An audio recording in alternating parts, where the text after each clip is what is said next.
Thank you, ladies and gentlemen, for coming here tonight and giving me the opportunity to be here.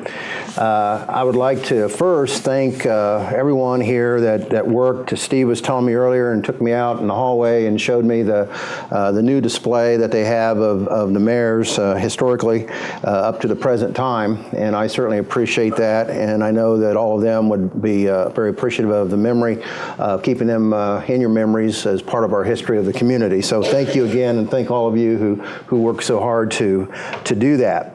You know, it seems to me to be a little bit appropriate tonight to be here in this building in front of all of you and this particular group of individuals who care so much about the history of Madison County, and Steve, who of course does such a great job giving presentations to the community and helps keep the history of Anderson and Madison County alive. Because when we watch and listen to Steve and to all of you who participate in Madison County history, we're of course always talking about the past.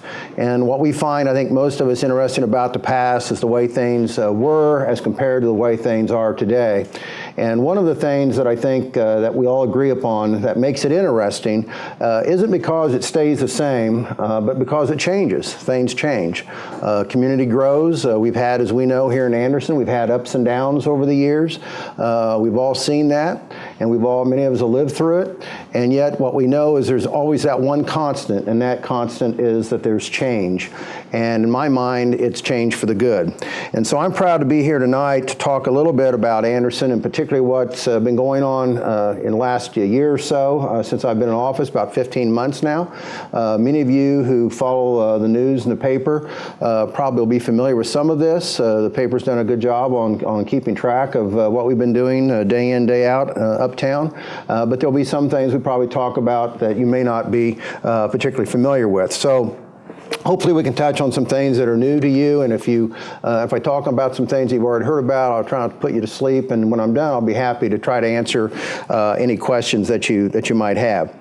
As the mayor of the community, and again, understanding that I understand, I was born and raised here. I have a little granddaughter who's going to be 2 years old here in a few days, and she'll be the 6th generation of Brodericks here in our community. So my entire family's been born and raised here. So it means a great deal to me to be part of this community, and I'm very proud and privileged to be able to help lead it along with the help of all of you and so many other people that work here in the city to make it a great place to live.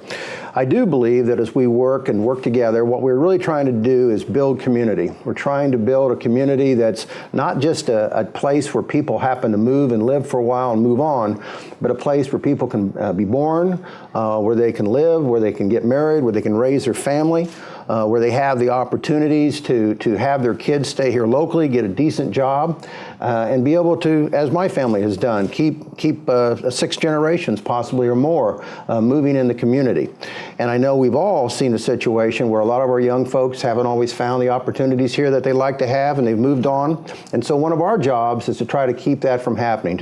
If they want to move because they have choices, that's great, but we want to make sure that one of the choices they have is a choice to live here and to be able to thrive. So we work day in and day out to try to make Anderson a great place to live, to raise your family, and to have a job, and to be proud of.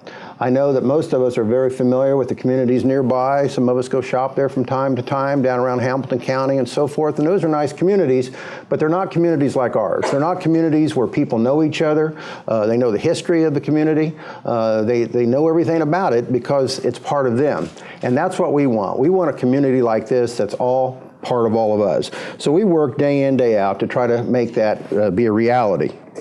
Some of the things that we look at in trying to have a quality of place to live, of course, starts with economic development.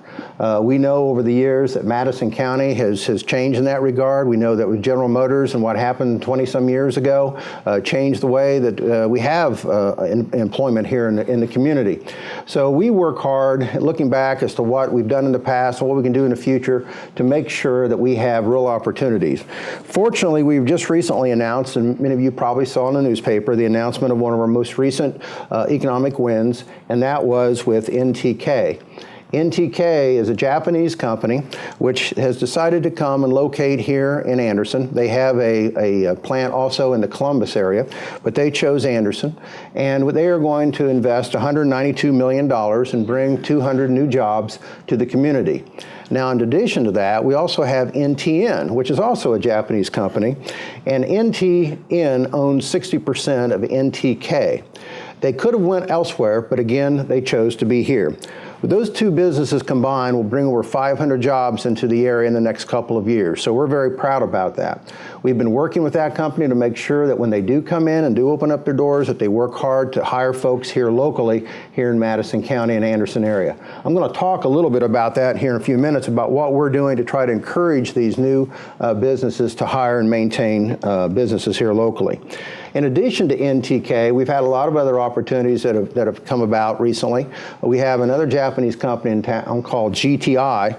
And GTI announced later at the end of last year an expansion. That expansion was a $24 million expansion out on the south side of town, which was going to create another 110 jobs by the end of next year. So again, more opportunity for some of our young folks.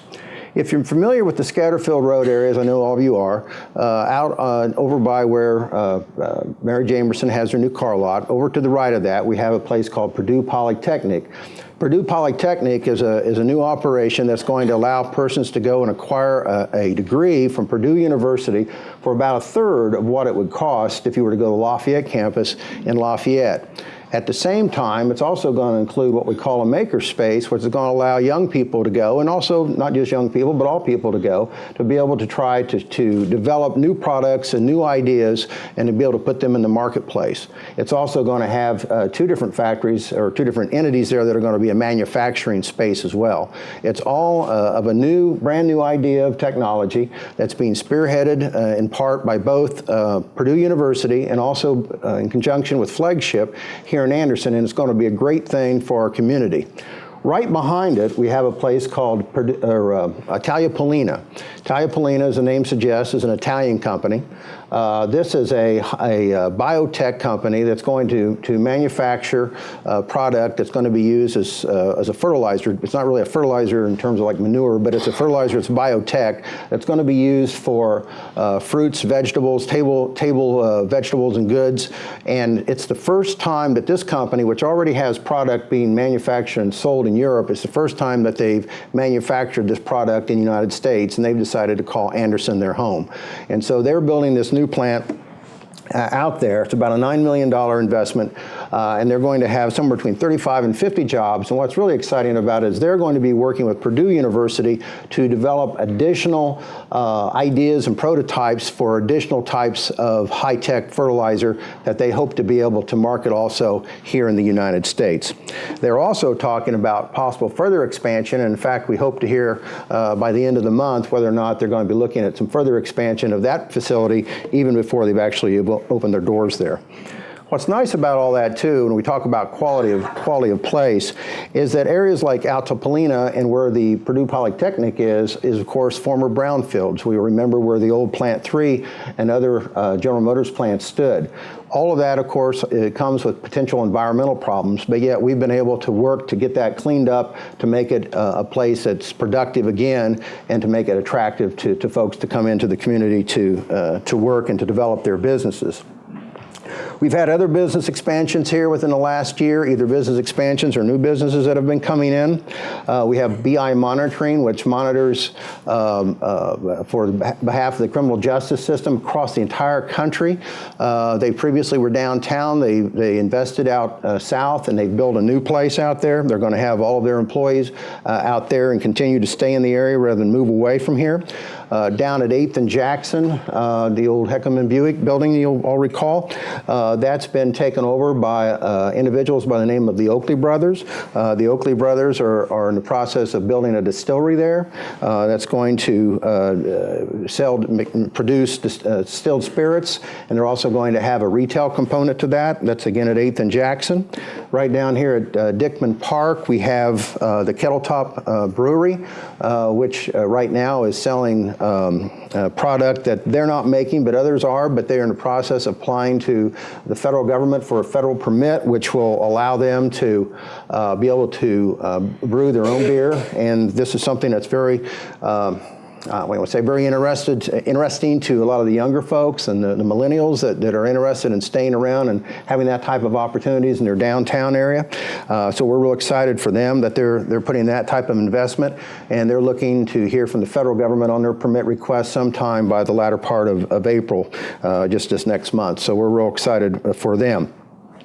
In addition to these types of businesses, of course, we've been working with different organizations to try to invest in different types of energy, and in particular, IMPA, which is the Indiana Municipal Power Association, is the organization that the City of Anderson acquires its energy from, that we resell to the public because we own our own city utility. IMPA has, as you know, developed a solar park out off of Park Road, but they've also announced that they are going to do a second solar park, which is going to be out off of Cross Street and around Madison Avenue, Cross Street area. And that one will actually be larger than the one that's out on Park Road. So both of those are an addition to energy that's clean energy that is will go back onto the grid that'll help hold down even our costs even more. So we're excited about those investments that they're making. We've had some investment go out north, as you know. We have out on Broadway, on Carpet One, has relocated from down here off of 14th, where they went out to the old Peyton Wells, which had stood empty for many years, and they invested into that to rehab it and to keep their employees all here locally. We've just recently had the situation where Clinco is going to keep presence in Alexandria, which is great that they're going to still stay in the community of Madison County, but they're also going to come now into Anderson and take over what was the former Widener property, which has stood empty out on Broadway for quite some time. So we're quite happy about that. Over the last year, in addition to those types of companies, we've had smaller businesses come in that we've either worked to retain or to welcome into our community. As you know, the White Castle recently rebuilt their store, and we were happy to take part in open house and ribbon cuttings on all these properties. They included, again, the White Castle. We just recently did the Bridges of Hope, a new addiction treatment center, which is out off of Cross Street. The governor was actually in town for that dedication. We have a chiropractic quick care, which is out on Broadway, actually behind where the Peyton Wells used to be. We've had a change of ownership with Untitled downtown. We just recently did a ribbon cutting there. Clip Zone has expanded out by the mall. We've had several hair salons, including the Cher Passion Hair Salon here in town. The Redefined Salon downtown, which is just right down here on Meridian Street, and the Detour Salon out on Scatterfield Road. We've also have new companies going in regarding assisted living. We have the Meridian Assisted Living. We also work closely with Pathstones to bring back the Abbott Apartments, which is you come down over the Eisenhower Bridge on the right, is that old apartment building that's all been rehabbed now. It looks really great, and we're real excited about that investment that they've put in there to make good housing for some folks. We also have the Northview Church out at the mall, the old Mounds Mall Theater. Three Rusty Nails, a business out off of 53rd Street. We have Primrose out off of Cross Street, which is continuing to expand, and also units for Alzheimer's patients. And also we have Sports Clips out off of Scatterfield Road, a new hair salon, and also Airco Heating and Air, which started a new place up north. And of course, North Broadway on Supermarket Marshes up there redid a remodeling recently, and we're very happy for them. So those are just some examples, and if you think about that, when people talk about, question whether or not Anderson is still hanging out and doing all right, obviously it is. These folks wouldn't be putting in their money and their efforts in a community that they didn't feel was going to be supportive of them. So we're very happy for all of this. When we went into office, we didn't just want to look, though, just at economic development issues, but we needed to look at what was going on with taxes and our tax base to make sure that we made our government efficient and effective. And as you know, several years ago, the legislature enacted and put into the Constitution property tax caps. And these property tax caps set it up where, as homeowners, it's great because you don't pay any more than 1% of your assessed valuation towards property tax. But the downside of it is it's taken away from local units of government, that'd be county government, city government, township government, and so forth, and schools as well. It's affected the amount of money that they have available to operate. So it puts everybody on a very tight budget, and you really have to be in a position to do more with less. So we worked very hard when we came in to make sure that we not only lived within our budget, but that we could do as many things as we possibly can do to make sure that we keep our primary services to the public going the way that people expect it to be as taxpayers, but at the same time look for opportunities like those I've been talking about for expansion when we have the opportunities to do that. One of the things we looked at when we first came in was to see whether or not there were any areas where we could acquire additional monies that had really not been acquired or been left on the table, so to speak. And I'm proud to report that in that first year, we were able to bring in about just a little over $1 million extra that had not been collected previously that were available to us. We found that one of the companies in town from a prior incentive arrangement owed the city about $400,000 that hadn't been paid, so we reached out and we collected that $400,000. We found another company that owed about $30,000 to us, and we reached out and collected that. And then on top of that, we found that a number of outstanding bills existed owed by the government, actually, the federal government, for former ambulance runs and paramedic runs by our ambulance service that hadn't been paid, that was being held by the federal government. And so we reached out to that and collected $600,000 on that. And so we feel happy that we were able to help our finances by making those types of actions. We did have some, we did run as we started off, we did find some challenges that we ran into in addition to making sure that we had enough money. Some other challenges we had was we found that there was an incident in which there was a pay that had been issued to the workers of the city, but that the charge for the pay hadn't been taken in the correct year. And so what it meant was that we ended up with almost $1 million in what appeared to be a operating balance that was healthier by $1 million than it really was. And in order to make sure that we had total transparency and that we ourselves understood from day in, day out what we were really operating with, we went ahead and made the adjustment in order to make sure that from this time forward our books are truly in the balanced situation that they should be in. So we made that correction, and so starting this year, we began this year with about a $4.2 million operating balance, and we expect at the end of the year to be every bit of that, if not better. Last year, we were able to live within the budget that we had received. In fact, we were able to put money back into the general fund this year from last year's budget that we didn't spend. Some other challenges we ran into was, as I said earlier, we own our own utilities. And one of the things that we determined was that there had not really been any detailed financial statements conducted on the utilities for the last several months prior to us taking over office.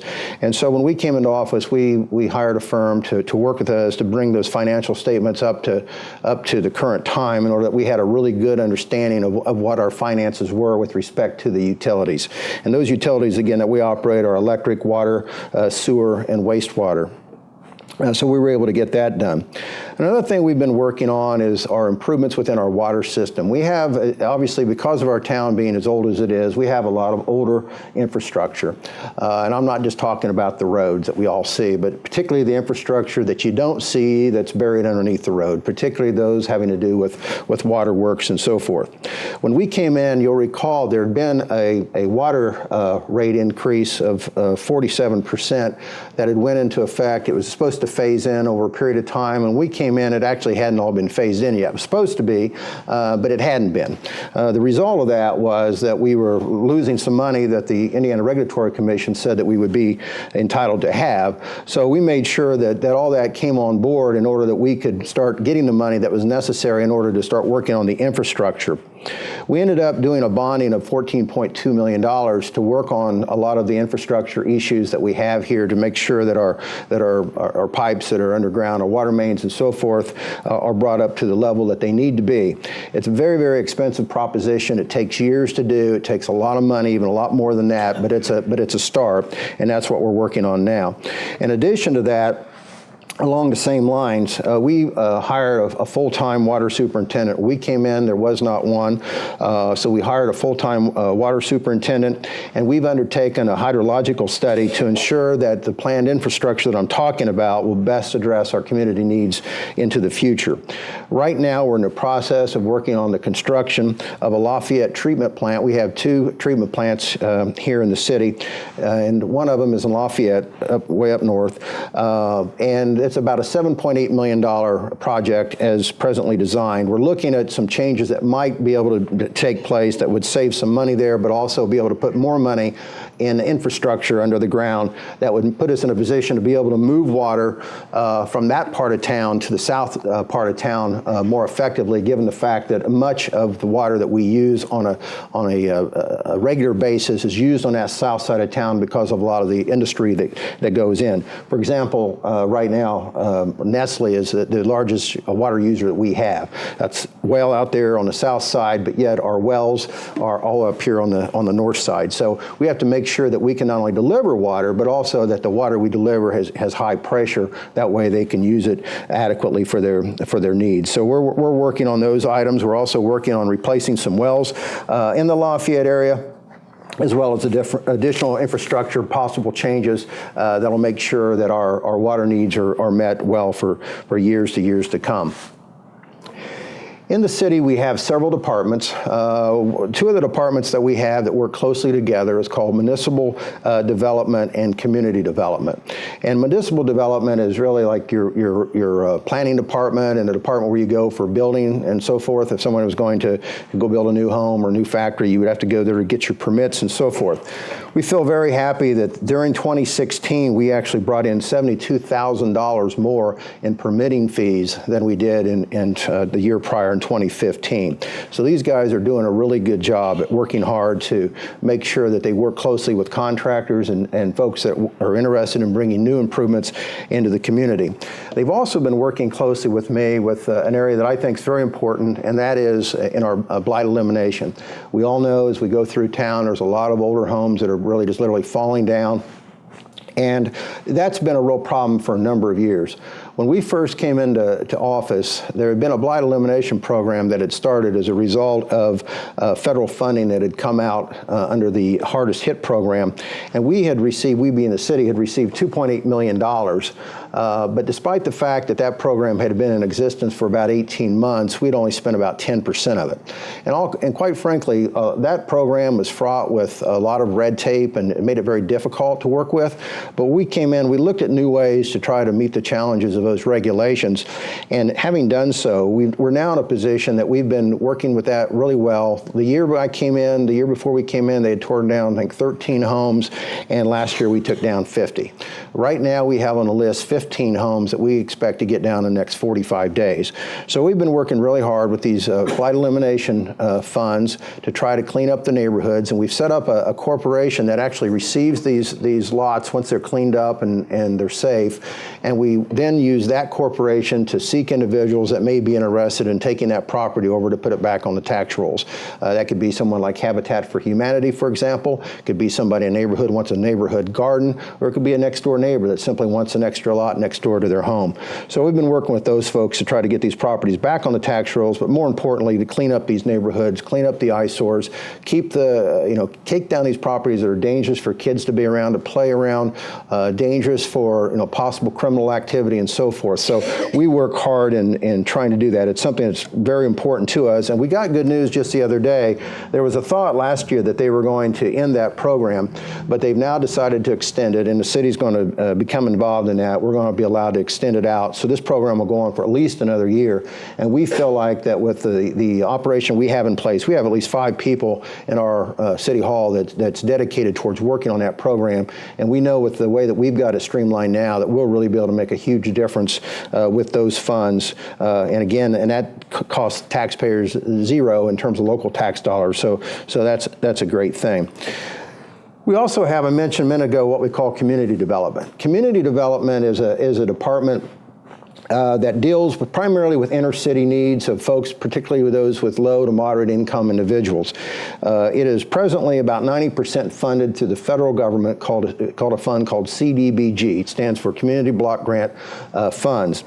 These community development block grant funds, the city of Anderson is considered an entitlement community. We receive about $836,000 a year, and of that, 15% is used for operation costs. The rest of it is poured back into the community.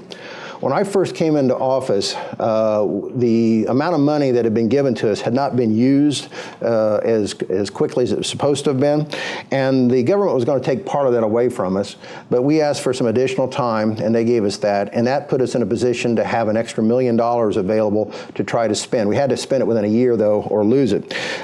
So, not to be too challenged, we decided to spend $1 million. That was the good part. We were able to, because of that, we were able to do a lot of good things that we would not normally have been able to do. We were able to pour money into, and I'm going to talk about a few of these in a moment, but we were able to pour money into a lot of entities here in town that were serving a lot of underserved individuals. We were able to do a lot of sidewalk and curbing around the city. We were able to put on a summer program for the kids using 4 different venues that we wouldn't have been able to do without those funds. And we were able to pave some streets in some low moderate income areas that really were in desperate need. In the end, we were able to spend off that money and enable us to keep it and use it for the betterment. And then this year, we're in a position we'll have another $836,000 that we're going to be working on different projects as well. Now, I want to bring this all up because one of the issues that we have facing us right now is the new president has issued a proposed budget that you've probably read a little bit about in the newspaper, and it sort of got sidelined by all the talk of the health care issue, but I think they'll be looking back at that now here in the near future. Obviously, they're going to have to put a budget in place for next year, so they'll be talking about it. One of the things that he has proposed doing is cutting 100% of the CDBG funds from all of the communities in the entire country. There's over 1,200 communities in our country right now that receive those funds, and it would put many communities, large and small, in a substantial bind if we didn't have those funds. I know that the organizations that work on behalf of local governments are going to work together, bipartisan way, to convince the president that that's not a good idea. He seems to believe, based on some of the reporting I've seen, that the funds are not always gotten into the hands of low moderate income as the program intends. But from my knowledge of it in this area, that's absolutely not accurate. I can assure you that every dime that's been spent in that has went exactly what it was intended for, and it has been used very effectively and has made a real difference to people's lives here in Anderson, Madison County. And I would encourage you, as you learn or read more about that as it comes down the pike, that you give some consideration to writing or calling your local congresspersons and letting them know that you think it'd be a bad idea to take away almost $1 million from the Anderson economy. Some of the things that we were able to do with that money this year, I mentioned a moment ago, the summer program I talked about. A year prior to this, we had a program in which 70 kids were able to take involvement in. This year, we were able to have 270 kids involved, and we used four different venues to do that. We did it in conjunction with the Anderson Community School System, in which they allowed us to use Anderson Elementary School, 10th Street School. We also used Liberty Christian and then the Geeter Center. And we were able to take these kids on all sorts of programs through. We took them down to Indianapolis. We took them down to the Children's Museum. We took them to ball games. We did educational and recreational activities at the schools here locally. And great thing for them during the summer. And again, we're going to do the same type of program this next year, and I hope to expand it out a little bit more as well. We also use those funds to partner with the House of Hope. We served 65 individuals in that effort. We also partnered with Park Place Community Center. We served 60 youth in a program. We also got together with Alternatives, Inc., and we served 25 children in an emergency shelter, including education, social services, and youth activities. We also worked with Pathstones Corporation to provide counseling for first home first-time home buyers to help them get into homes and to learn how to do financing for they could become self-sufficient. We also partnered with the Impact Center, just right down the street on Nickel Avenue, serving 45 seniors and 10 homebound seniors with bi-weekly food pantry delivery. We also helped serve over 4,400 households with the Park Place Food Pantry, and we also served 5,009 individuals in public service, all for 2016 using these funds. We also hosted and used part of these funds for the citywide cleanup, which was probably one of the most successful cleanups that we've had in years. We also worked with United Way on the city winterization program. So all these things are things we were able to do with these types of funds that we wouldn't be able to do in the future unless we cut something else. So it's very important that we have that. In addition, as I said earlier, we did work on sidewalks and curbs all around the city. We did like 72 new, what do they call it, handicap ramps to make us ADA compliant. And with those funds, we paved 2,660 feet of paving. We also fixed up 2 of our parks that were in bad need. One was Belmont Park, which was in really poor shape. We put up a new shelter house. We also at Walnut Park put up a new shelter house, and in both those places we put up new playground equipment. Again, using all that CDBG funding to do that. We have also this year contracted for the repaving of 2 basketball courts in our parks that's going to be actually bid out here in just the next few days, and that work should start as soon as the weather breaks. We've also been involved in homeowner rehabilitation. We have been going around taking in applications and doing inspections of homes, bringing them up to code rather than just tear down houses. We're trying to also bring up houses, fix ones that can be fixed. People who are living there that want to take care of their property but just need a little help. We use money from those programs that they then have a mortgage on the property, but so long as they live there and keep the home up to code and keep it within the low moderate income, then after a period of time that loan is forgiven. If they sell it, then the money gets paid back. Okay, moving on. We have a great transit system here in town. As you know, we have CAT's bus system. They do a great job. Over the last year, we've been able to acquire 2 new Nifty Lift buses that were put into operation to make that a more efficient operation. We changed the routes when we came in to make sure that folks that were elderly that had difficult times getting to the bus stop, and one comes to mind is the Southdale Towers, and over by Ivy Tech for students, we made sure that the buses actually came up to the doors to be able to serve those folks, since it was a decent distance from the road to the bus stops. We also started a new program where we allowed students to ride the bus for free for the purpose of getting to and from school. We decided to try to get a situation where kids couldn't any longer say, well, you know, mom went home and I missed the bus and I guess I'll just stay home today. We set it up where those folks can take the bus, won't cost them anything, get to school, and when they get out of school they can take the bus back home as well. And that has been amazing how well that's worked out. When we first started that, I wasn't so sure kids would really take advantage of that, but they in fact have, and so that's a good thing. Also, we're proud of the fact that we've been able to finally get going. That's something that's been going on for years, of course, was this bus terminal. We have wanted for many years, probably 10 or more years or longer, tried to get a new bus terminal downtown.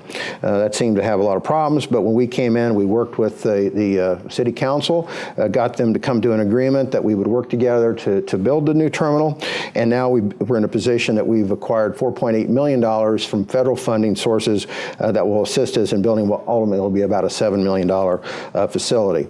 That is going to, though, be not just a bus terminal, but it's also going to be a mixed-use property where we're going to have what we're hoping will be a 3-story building that will have both retail as well as the bus station attached to it. And that way we'll be able to attract attract some new business downtown into a new facility that'll really be a first-class operation. So I'm very happy about that.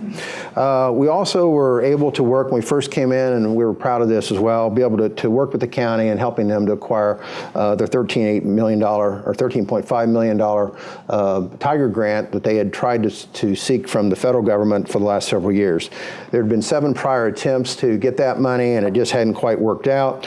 When we came in, we met with some folks who gave us some ideas of what we might be able to do. We got with the county commissioners. They agreed for us to help them in that endeavor, and so some of us went to Washington and met with our legislators and also met with the Department of Transportation, and in the end that was granted. And so that is saving the county $13.5 million, and we're very proud of that. In addition to the street work that we were able to provide through the CDBG funds, we also, of course, have local road and street funds that we receive funding for from gasoline tax, and so forth. We also were able to do quite a bit with that this year being last year, 2016. We were in 2016 using all those funds. We actually ended up doing a total of 17.5 lane miles that we paved, about 19,000 linear feet of new sidewalks and curbs. We also used our street department to mow lots that were abandoned and people not taking care of them. We actually mowed 1,394 lots, and we mowed 197 medians. In trying to keep our street department where it needs to be, we've also ordered, and they should be in any time, 3 new tandem axle trucks that will be used for both paving purposes in the winter, in the summer, and then snow removal in the winter. And those should be in really just about any time. Those are going to be made out of aluminum beds. The trucks we have presently are in pretty bad shape. They really haven't been maintained too well over the years, and we've put in place a program to maintain this new equipment in such a way that it'll last hopefully many more years longer than the last ones did. We've also in the process of buying a new street sweeper that will be operated to keep our streets clear. Probably read in the paper that we have been working with the township trustee who has developed a girls and boys club over by the west side of town. We provided to them a building that the federal government owned. We had on our land, the city land, they had built a Army Reserve that had been there for a number of years, but had been empty for about 3 years or so. And they didn't want it anymore. They wanted to give it back. They said they would either tear it down or give it to us. We went and looked at it. We thought it made some sense to keep it. So we had them give it to us, give it back to us. And then on top of that, we talked them into giving us $40,000 to assist with some expenses on things. We then in turn turned that over to Mr. Bostic, who has turned it into a girls and boys club to assist kids, again, with programs, particularly after-school programs. And so far, that's working out real well. We have a contract with him, and we are watching that closely to make sure that the types of activities that we would hope that will be occurring there will be occurring, which in a roundabout way will save us from expenses that we might have in other areas, such as our park department programs and so forth. So we think it's sort of a win-win for all of us. When we came into office, there were 6 unions in our town, and when we came in our city government, when we came in, there was 1 union contract that had been settled a year or so earlier, but 5 contracts had not been settled, and some of the folks working in some of these entities had not had an active contract that had been in any change at all the last several years. We sat down with these unions over the last 12 months and were able to negotiate in each of the cases a resolution that settled all 5 of those contracts. So we now have all 6 unions in the city working under contract. Everybody that's a member of this works for the city who has a unionization now has a contract, and they've all been ratified by their collective bargaining units, and they've all been approved by the bodies of the city that are necessary to make sure that they're operational. Those are all 4-year contracts, and it's the first time in several years that that's happened, and we feel particularly happy about that. Many of those contracts had in it a thing called a Me Too clause, And the Me Too clause basically said that if I'm in a union and you get something that I didn't get, then I get it too. And then if I get something you didn't get, then you get it too. And the problem with that is that it was circular, of course, and it was sort of never ending. And the consequence of that is that administrations wouldn't negotiate with folks because they knew that if they gave somebody $1, it was going to cost them not that person just $1, but 600 people an extra $1. And so it was a real problem, and it had been a problem for several years, over at least 2 other administrations. And so we were able to convince the folks that wasn't really good business for anybody. It wasn't anyone's advantage, and we were able to convince everyone to give those up. And that's made it easier to be able to not only negotiate those contracts, but put us in a position as we go down the road in years to come that we'll be able to treat the various individuals that work there more fairly when it comes to their individual times to have their contracts negotiated. So again, happy about that. Of course, you can't talk about the city without talking about public safety. We are very fortunate here in Anderson to have a really great police department and also a really great fire department. With regards to our police department, when we started, we felt very strongly about there being a community policing program that was very strong. So we worked to expand the community policing and also to expand our Crime Watch program. We felt like it was important to try to make our Crime Watch programs more neighborhood-based rather than regional-based, because whatever neighborhood you live in, you probably have a better idea of what's going on in your neighborhood than maybe 2 neighborhoods away. So we wanted to make sure that those programs have their eyes open, their ears open with respect to the problems that you might have in your individual neighborhoods. We've been able to expand on that. Our membership's been growing, and we're quite happy about that. We also partnered with United Way to restart what's called the Senior Link, Are You OK program, in which seniors can sign up in order to have folks check on them from time to make sure all is well with them, and if they have something in their neighborhood that's problematic, a street light out or something like that, that they have a place to call to get some relief. Those programs are doing well, and we believe helping to reduce crime in our neighborhoods. We also restarted the Anderson Police Citizens Academy. We had our first graduates occur on that in the end of October of last year, and again, it's a program that allows folks to get more closely lined up and tied in with local law enforcement, become more a part of the community when it comes to keeping all of us safe. We also started the City of Anderson Burglary and Theft Unit. We started that in January of 2016. We're getting ready to add another person to it here in the next few days. It has made a substantial difference in the solving of burglaries and thefts in our community. And it's been a really focused effort by a group of individuals within the department to share intel information back and forth, and to use our intelligence staff of the police department to work closely with detectives to help solve these crimes. And of course, many of those crimes are tied into drug issues too, so it helps combat some of the drug issues that we have in town as well. We came into office, there was a take-home vehicle policy in the city. It was pretty loose at the time. We had a lot of older equipment that was getting pretty broke down and in many ways kind of dangerous for some of the officers to be using. I thought it was important to try to upgrade that equipment. We made some transfers at the end of last year in order to purchase new equipment this year, and we're in the process right now of putting together about 22 new vehicles. It would be 2 detective cars and 20 patrol cars to be able to put brand new vehicles back on the streets of Anderson, and that are much safer for officers to be able to use. We're hoping to do something similar towards the end of the year one more time to be able to really make a real difference in newer equipment. We've also changed the take-home policy to make sure that folks that are taking home vehicles are people who live in the city limits of Anderson. It didn't make a lot of sense to us to have folks living 35, 40 miles from the city of Anderson and having a take-home vehicle sitting over Noblesville or somewhere. It really wasn't doing much to protect people of Anderson. So we felt like that made some sense. It's a program that we're going to continue to monitor and check and make sure that the effectiveness that we think it will have will in fact occur. And if we think there are need for changes, then we'll be making those changes too. We're also in the process, in fact, tomorrow I think is going to be the first day it's officially going to be released, of hiring some new police officers.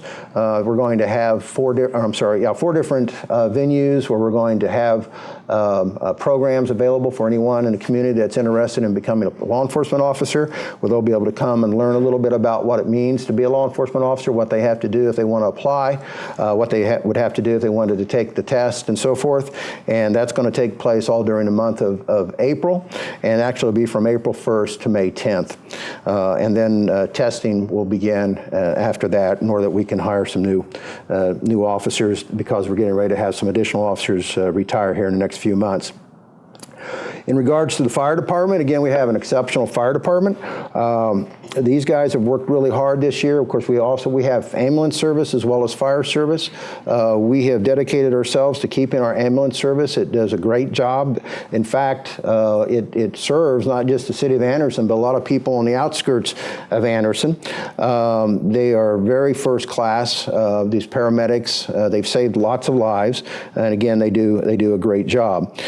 We are going to continue with our both police and fire. With both ambulance and fire service. We also have done a lot of things to try to help prevent problems with fire by education and public safety. We reopened when we came into office. It had been closed for a couple of years, the Public Safety Firehouse over at the Public Library, which is a I don't know if you've ever been in there or not. It's basically looks like an apartment that is set up with beds and so forth for kids, and it shows the kids what to do in the event of a fire. It actually has smoke that comes out and does a lot of things to sort of simulate a fire, and it teaches fire safety. So we've taken a lot of kids through the schools. We've also purchased a new pumper truck. We've just recently purchased a new ambulance. We received over $400,000 in grants just last year. We're applying for more grants now for additional equipment. We've got all new turnout gear for our officers. One of the things we were concerned about when we first came in was the shape of the fire stations. And you'll remember a couple years ago you'd read about mold in the fire stations and things like that. And we've worked hard to attend to those issues. We are going into each of the fire stations and cleaning them up, new paint, making sure there's mold remediation, making them a better place to live and to work. And in particular, we're working hard down at the #1 fire station, where we're presently in the process of getting a study completed, where we're going to go in and not just remediate, but remodel and fix up that station. And that's about an $850,000 or so project, most likely. We have the money set aside for that. It is all from user fee. None of that will be from direct property tax dollars. So we've got that set up. One of the things the fire department felt strong about when we came in was to start inspecting some of the old buildings. I know you were talking a while ago about fire suppression, and we noticed that a lot of the older buildings, which we have several of course, in the community, really hadn't been done a walkthrough or anybody to work with the owners to make sure that they're safe. We've been doing a lot of inspections of these old buildings to make sure that everyone that their buildings are safe and we're well protected from fire. We also had a fire alarm program, which just at the end of last year, we gave over 1,000 smoke detectors out to homes to be able to make those folks more safe as well. We began a community awareness program, which when we gave out those detectors, to also incorporate information that they need to make sure that they remained safe. In addition to some of the projects we've talked about, we've also this year been fortunate to have, I talked about Primrose and I talked about some of the things up north, but we've also had out south, we have a new assisted living facility that's being built. It's an $18.8 million facility out off of 67th Street. It's a $4.2 million payroll annually that's going to employ 50 new people, and that's in the process of being built right now. The Primrose facility, by the way, was going to add 23 new jobs and about a $6 million investment. One of the biggest challenges we have here is to make sure that our students, when they get out of school, or if a young person today does want to stay in the community, can they get a job? We want to make sure that they have the skills that they need to get those jobs. We've been working closely with the schools to make sure that they provide education that's really relevant to today's kids. We've had some real success and luck with our schools, both at the public education high school level, but also at the college level. The folks at Harrison College and Ivy Tech and the National Community Schools all these school systems have been very attentive to these concerns and needs. We have quarterly a thing called a manufacturers roundtable where we bring all of our manufacturers together, and we also work to bring our educators together all in rooms like this, and we sit and we talk about what the needs of the manufacturer are, and the educators talk about what is it that you need from us to help us make our kids more ready to get those jobs that you're offering today. So we feel very good about those efforts. Things have been going well. We had a job fair last year towards the late fall, as I recall, and it was very successful. A year earlier we had one at the City Hall, and it seemed like it really wasn't a large enough facility, so we got with the folks at the mall, and they let us use the old Sears facility where the Sears building used to be, or the Sears store used to be. And of course, you remember how big that is, and we were able to fill that place up with lots of employers, and we had lots of folks come there, and that very day, many of those folks got jobs. So we felt very good about that job fair. We're going to do that again this year. We continue to work on downtown issues. We talked a little bit about some of the things that are already going on down here. We also continue to have downtown activities. Obviously, we had our parades. We had our 4th of July parade this year. We had our Christmas parade this year. That was a lot of fun. We had, of course, fireworks. We had the police work together to have our trunk or treat.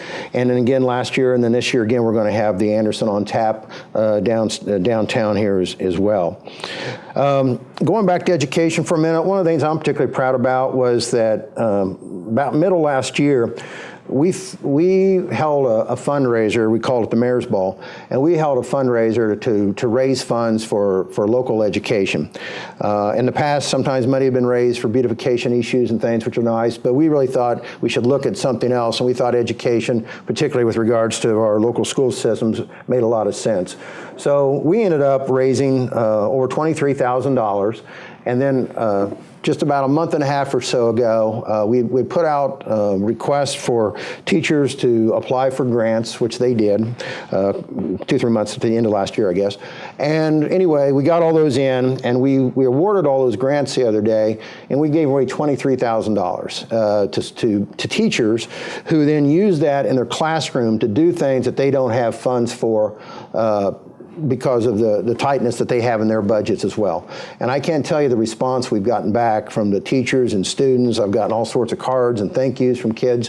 And it's a great thing, but it's really great to know that these teachers are working hard to help our students. And Anderson, I think it's important to note that we have a lot of good things going on in education right now in Anderson.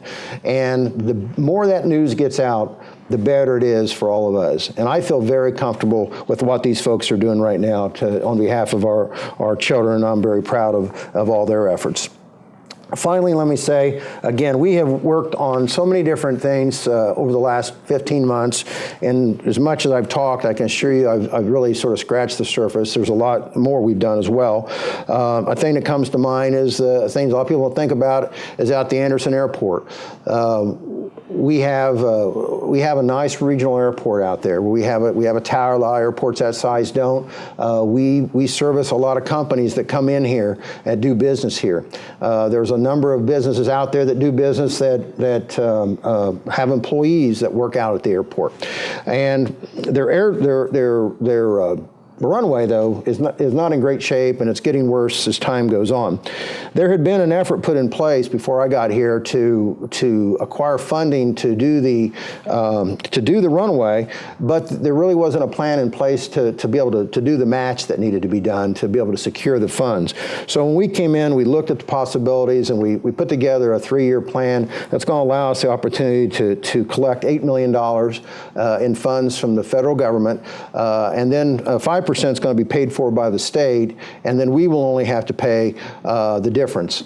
And we will be able to have a new runway there that will be able to handle good-sized aircraft safely and be able to increase our traffic and the usability of that airport, which we believe is also a further economic development tool. So with all that said, let me just say again that our entire goal here is to work on behalf of everyone in the community. And the truth of it is, again, this community is so much different than others, in that we really do. I mean, we just, a few minutes ago, this gentleman here says, did you used to live over in Sheridan Street, Mr. Turner? And I said, I did. He said, how old were you? And I said, 4. It's going back a couple years. But he remembered, and he remembered me being on my tricycle. I'm glad you didn't tell me any other stories. I heard a lot of bad things about things I did when I was 4. But the fact of it is, we have a lot of roots here. We go back a long, long way. And I think that's what makes this town a great place. And I think we just need to continue to instill in our kids and our grandkids what's so good about this community and how hard we all work together to make it a great place to live. Well, folks, I definitely appreciate the opportunity. Mr. Jackson, thank you again, and thank you again for the nice photographs. And be happy to come back again, not just next year this time, but any time, and we'll try to get with you, not put you so far back that you have to ask 2 or 3 months in advance, okay? So thank you again so very much. I appreciate it.